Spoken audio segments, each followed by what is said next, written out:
So exhibitions is not my medium. I'm not used to put things on walls. I cannot really think in space. I cannot navigate mentally space like most artists can do. My medium is the book.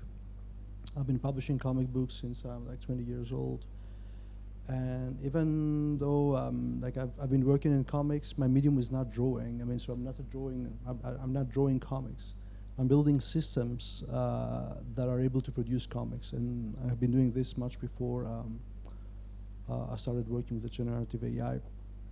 So I think, just to give a brief statement introduction here, comics is an important medium for me because it's not really an art form. It's more of a technical object.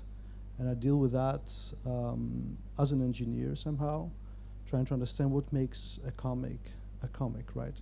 It's a mix of images, of text. It's a multimodal expression, for sure. As a content, it's also an artistic expression. So somebody needs to have a motivation to narrate an image.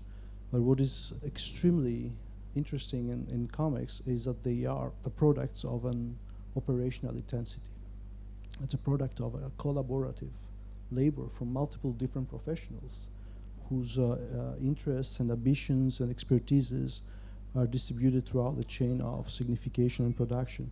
And it's also a dialogue between machines and humans, since always.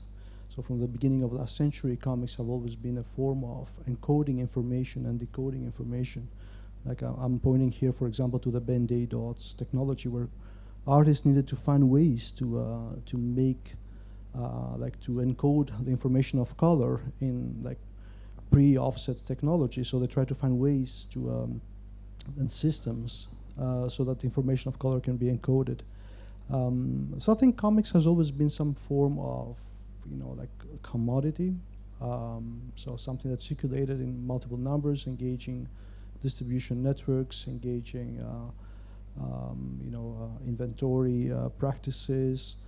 And that's why I think it has been extremely interesting for me to start seeing how the new tools we are using to archive, to consume, and to distribute content can also influence the way we can read and we can produce new comics.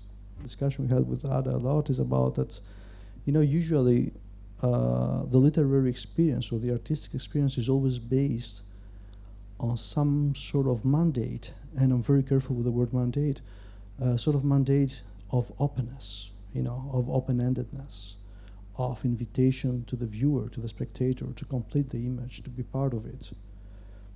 And we have a whole shopping list to describe these terms, and to describe this address of art to a public, to an audience.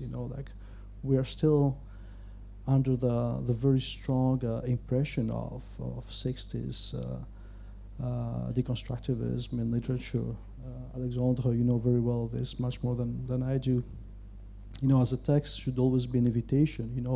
We still have the paradigms of text scriptible and text lisible of Roland Barthes that are still guiding the way we understand media, the way we understand text. And what I find particularly interesting with AI is that it totally operates beyond these dichotomies.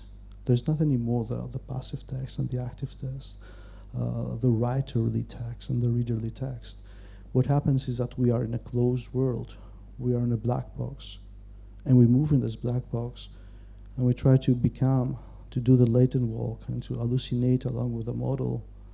And I think there is much more freedom somehow in this constricted, ensconced environment than under-delivering false promises of open-endedness and ambiguity and multiplicity and rhizomatic reading, etc.